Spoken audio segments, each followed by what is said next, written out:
Monaco 64, home of alternative economics and contrarian views. Today we're going to look at silver in the 1970s and silver in the last 6 years or so. Not just at the technical picture, but also at the fundamental picture. And the objective here is to show you that the environment right now is very similar to the 1970s, and most people, of course, think that silver was going up the whole time in the 1970s, but it's not so. It's very similar to what's been happening in the last 6 years. So, with no further ado, let's have a look at the chart of silver back in the 70s. And as you can see, silver started January 1970. It was trading around $1.84, and then it actually bottomed in November of 1971 and traded as low as 128.80. And fundamentally, it would have been a bit puzzling because President Nixon had just closed a gold window in August of that year, and naturally, people would have thought that would be inflationary, but silver dropped anyway. But from that low in November 1971, silver made a 420% gain all the way to an all-time high of $6.70 in February of 1974. And then from 1974 up until January 1979, silver never saw that price again. And it actually dropped to a low of $3.8150 in January of 1976. So you had almost 5 years there of frustration, where probably a lot of stackers and people involved in the silver market probably gave up. But on January 1979, silver made a new all-time high at $6.75 and went on to rally 1,159% from the January 1976 low to an all-time high of $48. So as you can see, the chart from 2016, which is pretty much where silver bottomed in the current bull market. And yes, it's a relatively shallow bull market so far, and we did have a low back in March 2020. But if you look at the base from the beginning of 2016, silver doubled basically from around 14, 15 to almost 30 in the last year, 2 years or so. And of course, now it's dropped back below 20. But I would say we're pretty much near the low here in terms of the technicals. And as you've seen, it was also very difficult in the 70s. Silver just didn't just go up in a straight line, and I think we need to be patient. So now we'll switch over to the fundamentals. While we all know that in the 1970s we had stagflation, very slow growth. The stock market didn't go anywhere. It went sideways for about 15 years from the top in 1966. High unemployment. The debt situation wasn't as bad, believe it or not. They didn't have as much leverage and debt as we have today.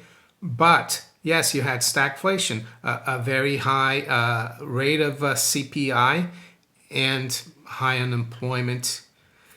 So that was the ideal environment for precious metals over the long term, of course.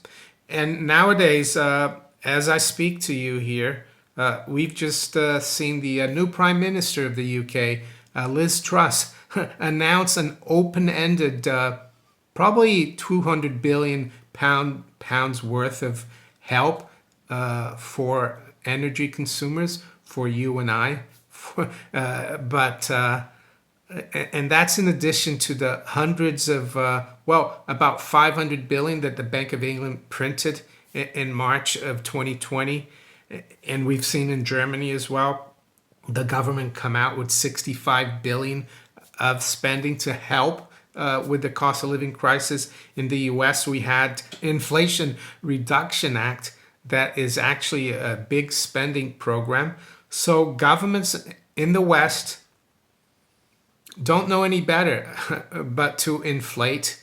We're going to have a period of, I would say, at least a decade of stagflation. And I expect gold and silver to perform in a stellar fashion, just like they did in the 1970s, and other commodities for that matter as well. And with that in mind, I've recently partnered with Silver Mountain Resources. Its ticker symbol is AGMRF on the American OTC market. Silver Mountain Resources is a pure silver mining company. It's a past producing mine. It's a small exploration company. And the reason there's so few pure silver players is that usually it's not economical to mine silver on its own. It's usually mined as a byproduct of other precious metals or base metals like copper. So there's only about 20 pure silver mining companies in the world. So let's look at the people and the investors behind Silver Mountain Resources. Well, the management and also the founder and chairman, they originate from one of the mining dynasties in South America. The founder and chairman, Jose Vizqueira's late grandfather, founded that 1.5 billion giant that is Buenaventura. So let's look at some of the big investors and institutions that are involved with Silver Mountain Resources. First one is Eric Sprott, the self-made billionaire mining tycoon whose first love really in mining and precious metals is silver. He owns 3.4% of the company. He put $3.2 million into the company. And then you have Franklin Templeton, which is a big competitor of BlackRock and has been around for 75 years, who do very detailed due diligence in which companies they're going to invest. They usually don't invest in small silver mining companies, exploration companies like this. They've injected $5 million. They own 5.4% of the company. You've got Merck. The Merck Fund invested 5.4% as well into the company, or 5 million. And you've got also Sprott Asset Management, or Sprott Inc., not Eric Sprott. They own 3.2% of the company. Well, and here's an example of how the directors and the insiders in the company are highly committed to Silver Mountain Resources. Take the case of Director Ortiz. He owns 14% of the company, and he left a highly paid executive job at Trafigura.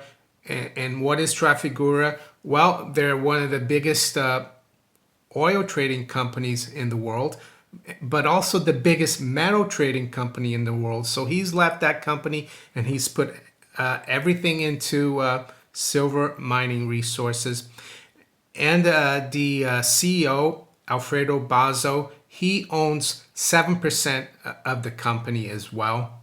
Silver Mountain Resources owns Reliquias, a silver asset with 80 million historical ounces, and it has $17 million in cash, which allows it to advance the past producer mine back to operation.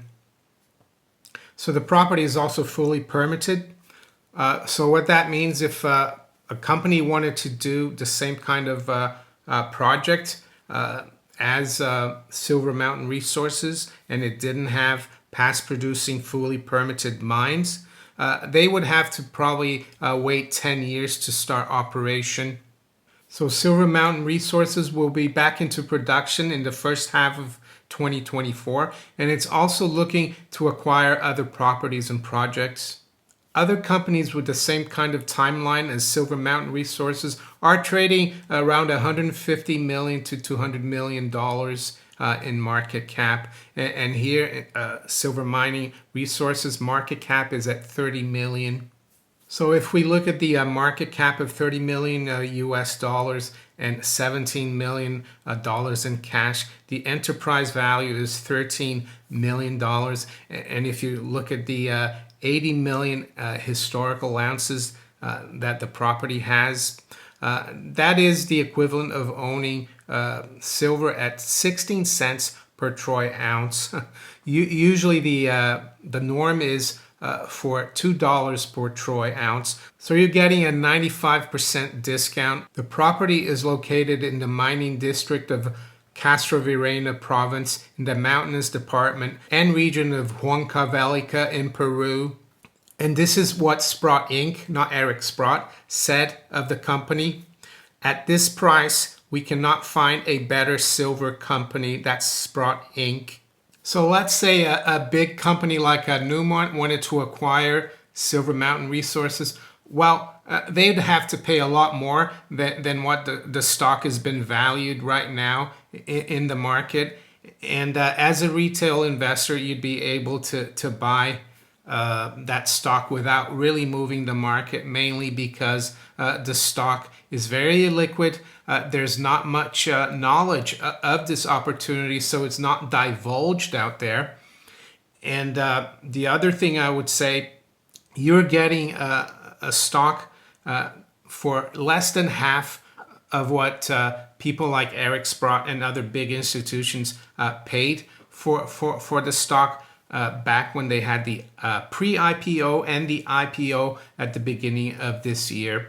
So with that, I'd like to thank Silver Mountain Resources for partnering with my channel. And if you want to find out more about Silver Mountain Resources, their ticker symbol is AGMRF.